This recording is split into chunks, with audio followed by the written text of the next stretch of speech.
আমি যদি প্রধানমন্ত্রী হই, প্রত্যেক জনগণকে 50 লাখ টাকা চেক অটোমেটিক তার ডিজিটাল আইডি কার্ডে চলে যাবে। রাষ্ট্রপতি পদপ্রার্থী হিসাবে আমাকে যেহেতু চিনেন, এখন আমি রাষ্ট্রের জনগণের একজন অভিভাবক, আমি প্রধানমন্ত্রী পদপ্রার্থী, এইটা আপনারা জানেন যে আমি এখন বর্তমানে প্রধানমন্ত্রী পদপ্রার্থী হিসাবে নিজেকে দাবি করতেছি। আমার জনকল্যাণ পার্টির চেয়ারম্যান হিসাবে আমি 300 আসনে পদপ্রার্থী দিব।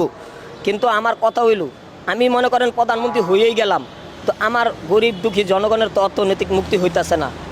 আমার দাবি, আমি যদি প্রধানমন্ত্রী হই, অন্য দলের বিরুদ্ধে বলার দরকার নাই, পক্ষ বলার দরকার নাই, আমি বাংলাদেশের প্রত্যেক জনগণকে একটা ডিজিটাল কার্ড দিব, মানে ভোটার আইডি কার্ড, এটা ডিজিটাল করে দেব। এই digital ID card voter ID card হবে এবং আপনার ব্যাংকিং আইডি কার্ড হবে। আপনার কোন ব্যাংকে কত টাকা, সব টাকার হিসাবে এখানে থাকবে। যার 50 লাখ টাকার উপরে আছে তাকে কোনো টাকা দিব না, আর যার